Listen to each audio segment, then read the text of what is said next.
will say, let us continue this transmission with the following story.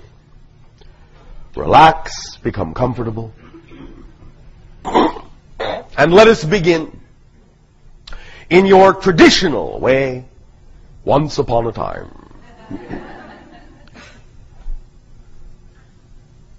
There was, many of your years ago, but yet to you, still many of your years in the future, a world which was fashioned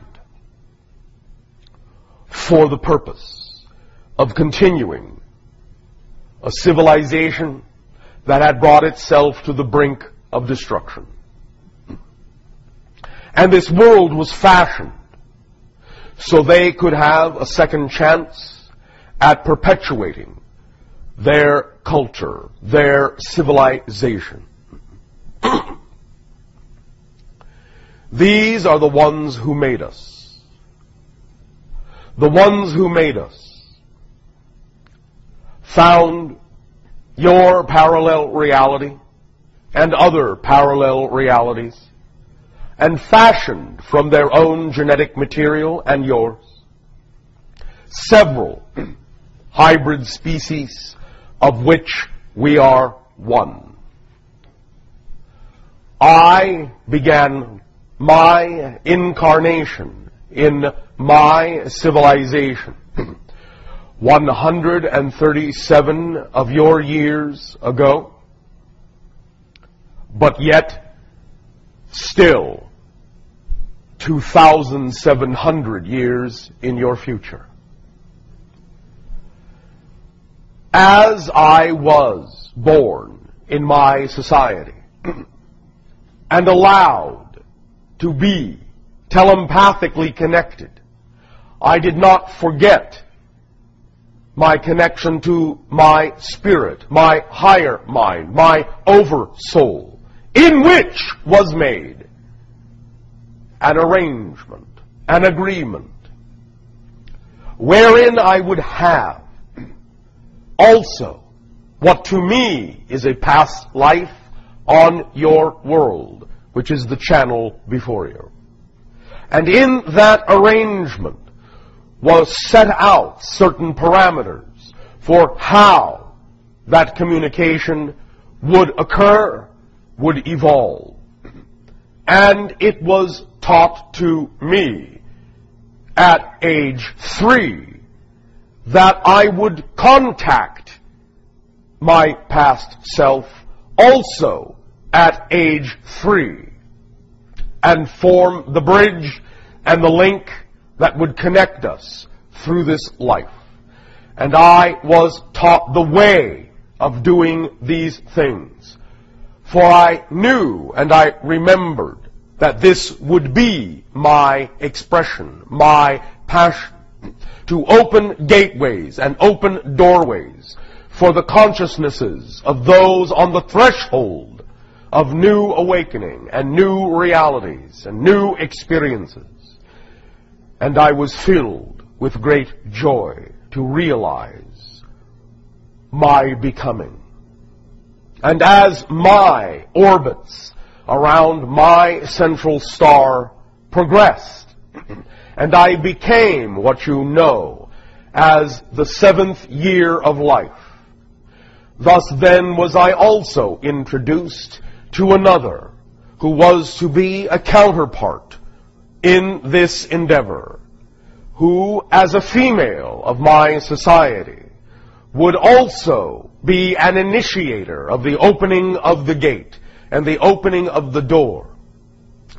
And as such, I would eventually take upon myself the appellation that you have come to know as Bashar. So she would take on the appellation known as Anima. And in this way, together we would work to initiate contact and open many doors so that those civilizations with whom we would interact would eventually be those who would join the alliance of worlds. And in this way did we grow and train and learn and explore together. And before my time, there was the creation by those that made us of a repository of knowledge on our world. And not only upon our world, which in our ancient language is Ethathani, place of living light, but on all the other worlds they had fashioned and also placed thereupon other hybrid races, each of whom would play a part in a variety of ways of opening up remembrance, contact, and continuance with the ancestors, which are you, Enani, in our ancient language, the ancestors, the ancient ones, who are in that sense from whom we are made. We are in that sense all the hybrids, your extension and your children, but each plays a different role in the remembrance and rejoining of family.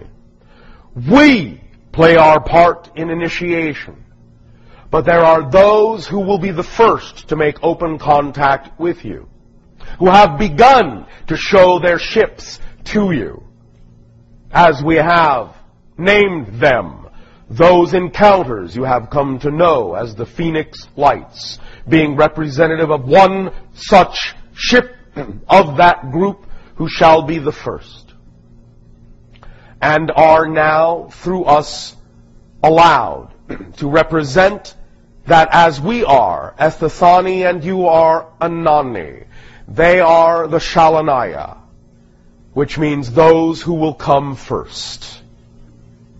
The Shalanaya are our cousins, our brethren, and your immediate children.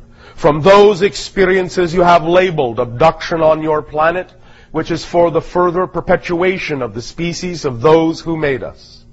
Your counterpart humans in a parallel reality who have mutated beyond the recognition of the human form, and in so doing prevented themselves from continuing in the same manner as which you do through reproduction.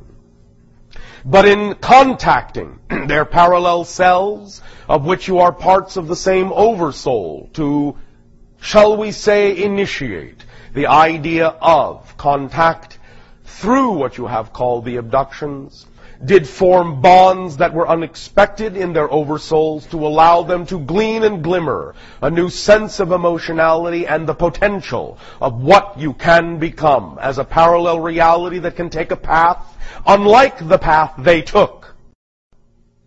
They recognize that you are similarly heading down the same road of destruction, but know that for you there is a fork that they did not take.